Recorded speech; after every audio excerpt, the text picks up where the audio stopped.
Halo semuanya, selamat pagi, selamat siang, selamat sore, dan selamat malam. Akhirnya kita sudah sampai di sub pokok bahasan yang terakhir mengenai matriks. Jadi untuk yang sebelumnya kita sudah membahas mengenai pengertian determinan matriks dan juga sifat-sifatnya. Nah, kurang lengkap kalau kita tidak melengkapinya menggunakan aplikasinya ya. Jadi apa sih aplikasi dari determinan matriks? Langsung saja, jadi ada dua di sini. Pertama, dapat kita manfaatkan untuk menghitung inverse dari matriks. Dan yang kedua adalah juga bisa digunakan untuk menghitung solusi sistem persamaan linear. Jadi, kalau kita lihat lagi ya, yang sudah kita pelajari sebelumnya, cara untuk mendapatkan determinan, kita bisa menggunakan ekspansi kofaktor ya di situ ya. Jadi barisnya terserah yang mana saja kan. Jadi kalau misalkan kita pakai baris pertama, ini menggunakan ini ya. Jadi sisi kanan ini. Kalau kita gunakan yang baris kedua, kita peroleh yang ini dan seterusnya sampai kalau kita pakai yang baris ke N, kita peroleh ini. Dan sisi kiri semuanya ya determinan dari matriks A ya. Karena sama saja kan kita bisa menggunakan baris manapun untuk mendapatkan determinannya. Artinya apa?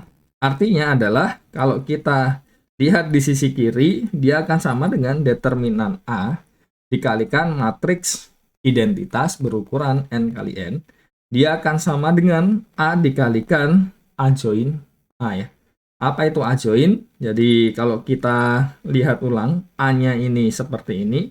Nah, A join-nya adalah kita lihat matriks seperti ini. Jadi ini bagaimana cara mendapatkannya ya tentunya kita lihat dari formula yang ada di sisi kanan ini ya. Ini diperoleh dari ekspansi kofaktor setiap barisnya. Nah, jadi adjoin ini ADJ, jadi kita notasikan ADJ ya. Ini kita sebut dengan adjoin matriks A. Jadi kita peroleh kalau A-nya invertible, berarti A inverse itu akan sama dengan seperdeterminan A dikali A join A. Kenapa bisa seperti ini? Karena perhatikan lagi, kalau kita lihat di bagian sini ya. Jadi kita lihat, nah di sini kita peroleh apa ini? Jadi IN kali N sama dengan, ya kan, masing-masing ruas kita bagi dengan determinan A kan. Karena ketika A-nya invertible, berarti kan determinan A ini tidak sama dengan 0. Jadi bisa kita kalikan sepernya determinan A. Jadi kita peroleh ini A-nya, terus di sini seper determinan A-nya, kan tidak ada masalah ya, karena komutatif ya terhadap ini skalarnya. Ini kan skalar dikali A join A. Jadi kita peroleh ini yang merupakan A inverse. Jadi itu yang kita peroleh di sini. Nah, selanjutnya kalau tadi kan rumit ya, kita melihat nih kan susah ya. Jadi supaya lebih mudah, nah kita definisikan matriks CIJ. CIJ itu ini ya, jadi negatif 1 pangkat I plus J kali determinan AIJ. Dan sekali lagi, determinan AIJ ini adalah ya kita punya dia matriks AIJ ini kita peroleh dari menghilangkan ya kan kolom ke C dan baris ke I ya, di baris ke I ya, dari matriks A ya. Jadi itu AIJ-nya dan kita definisikan CIJ ini. Jadi jauh lebih simpel di sini kita memperoleh A join A sama dengan ya perhatikan ya di sini. Kalau di matriks itu kan biasanya kita punya posisinya kan ini ya, kita punya A11 di sini A12. Jadi A13 dan seterusnya A1N. Nah, di sini kita ambil transposnya ya. Jadi posisinya ini adalah sebelah kanannya itu adalah C21, bukan C12. Dan seterusnya sampai CN1. Nah, ini ke bawahnya baru yang C12, C bla bla bla bla sampai C1N. Jadi supaya lebih mudah, kita langsung saja ke contohnya. Jadi misalkan kita punya matriks A-nya seperti ini, akan dihitung A inverse menggunakan determinan matriks. Jadi bagaimana cara menghitungnya? Nah, ya berarti kita harus menghitung satu persatu ya. Jadi misalkan kita menghitung C11, ya kan? Ini dapat dari mana? Nah, kalau kita lihat formulanya di sini tadi, jadi tentang C-nya tadi, berarti kan kita punya negatif 1, pangkatnya I plus J, berarti 1 tambah 1 ya. Jadi 1 tambah 1, terus dikalikan determinan dari baris pertama, kolom pertama, kita hilangkan. Berarti kan kita tinggal di sini negatif 1, 1, 1, 4, negatif 2, 1, terus di sini 1, 1, 1 ya. Jadi kita peroleh seperti ini. Dan ini sama dengan berapa? Negatif 1 pangkat 2 itu 1. Nah, yang sebelah kanan ini kita bisa menggunakan cara sarus ya. Jadi kita lihat miring-miring ke bawah, terus yang ke sana kan dikurangi. Jadi bisa kita hitung. Nah, kita peroleh ini, jadi determinannya jadi 6. Jadi 1 kali 6 sama dengan 6 ya. Kalau misalkan masih bingung mengenai determinan yang 3 kali 3, bisa dicek di pengertian determinan bagaimana cara mencari determinannya. Oke, jadi ini cara mencari CIJ-nya. Jadi sebagai contoh C11-nya yang saya cari di sini. Dan kita bisa lanjutkan terus ya. Jadi kita nanti akan memperoleh matriks A inverse-nya. Jadi determinan A. Jadi kalau ini kita lihat determinannya, dia akan sama dengan ini ya. Jadi kalau kita hitung determinan dari A-nya, kan kita peroleh ini. Jadi bisa kita hitung determinan A. Ini kan misalkan kita pakai, karena tidak ada yang 0, jadi sama saja kan. Jadi bisa misalkan baris pertama kan, jadi ekspansi pada baris pertama, jadi kita punya 2 dikali determinan, ini dihapus berarti kan min 1, 1, 1, 4, negatif 2, 1, 1, 1, 1 kan, dan dikurang 1 kali, ya kan, yang bagian kedua, kita memperoleh berapa ini? 1, 1, 1, 1, negatif 2, 1, 1, 1, 1 ya. Terus ditambah 3 kali determinan berapa ini? 1, negatif 1, 1. Kita punya 1, 4, 1, ya kan? Dan 1, 1, 1. Terus terakhir dikurang determinan dari 1, negatif 1, 1. 1, 4, negatif 2, 1, 1, 1. Dan kalau kita cari, nanti kita akan memperoleh determinannya ini jadi 6. Nah, kalau detailnya cara mencari determinan bisa cek lagi kalau misalkan masih bingung di subbab yang membahas mengenai pengertian determinan matriks. Karena ya kita memanfaatkan apa yang sudah kita bahas sebelumnya. Jadi ketika kita mencari A inverse ini, jadi kita punya seperdeterminan, berarti ini 1/6, ya kan? Dan nantinya bisa kita cari di sini ada C11, C21, ya kan, di sebelah kanannya, dan seterusnya ada C31, C41 ya. Nah, ini bisa kita peroleh C11-nya tadi sudah kita hitung 6, terus C21-nya nanti bisa kita peroleh ini juga 6, terus C31-nya ini 4, terus negatif 16 ya, ini C41, terus di sini kan 1, 2 ya, ini 0, negatif 3, 0, 3, terus 0, negatif 3, negatif 2, 5, negatif 6, 0, negatif 2, 14. Jadi ini adalah A inverse-nya. Nah, dengan cara mencari, ya ini tadi ya, C11, C12, dan seterusnya sampai akhirnya. Jadi kita hitung satu persatu dan bisa kita manfaatkan untuk mencari inverse dari suatu matriks yang invertible. Nah, kalau misalkan kita lihat lagi, ketika kita bisa mencari inverse dari suatu matriks, dan kita hubungkan dengan sistem persamaan linear, AX sama dengan B, ya kan?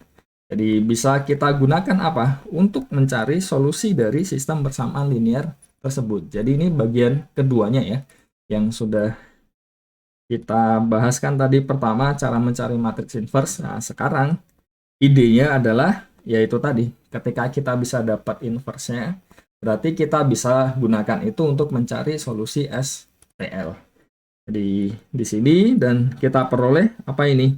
Jadi X ini sama dengan I dikalikan X, jelas ya, karena identitas. Identitas itu A inverse kali A, padahal A inverse-nya tadi apa? Seperdeterminan kali A join ya. Dan AX ini sama dengan B kan. Berarti ya X ini akan sama dengan seperdeterminan A dikali A join A dikali B. Nah, kalau kita lihat dalam bentuk full, jadi full elemennya ya. Jadi bisa kita lihat di sini nanti X1 dia akan sama dengan apa di situ. Jadi kita punya seperdeterminan A dikali, ya kan? Kita punya C11 kali B1 ya. Terus C21 kali B2 dan seterusnya CN1 kali BN ya. Dan sampai seterusnya kita punya XN sama dengan seperdeterminan A dikalikan berapa ini? Kita punya C1N dikali B1, ini ditambah ya. Jadi ini ditambah. Kita punya C2N kali B2 tambah seterusnya sampai CNN kali BN.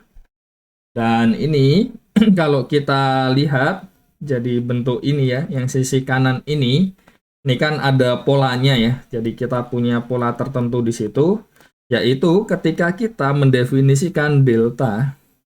Jadi delta 1 ini sebagai sisi sini, berarti kan ini ya, jadi yang bagian ini kita definisikan sebagai delta 1, terus bagian ini delta 2, dan seterusnya sampai yang bagian bawah ini delta N, supaya lebih mudah kan.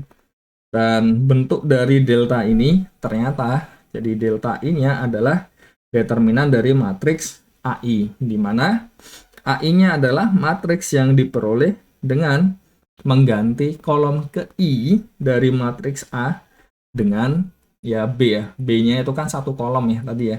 Jadi bisa kita masukkan di situ. Nah, kita peroleh ya X1-nya akan sama dengan apa? Kalau kita lihat di sini tadi, ini kan berarti delta 1, berarti kan kita punya ini delta 1 per determinan A, terus yang ini delta 2 per, jadi ini determinan ini ya. Jadi kita punya ini delta 1 per determinan A, ini per determinan A, dan seterusnya sampai ini delta N per determinan A juga ya.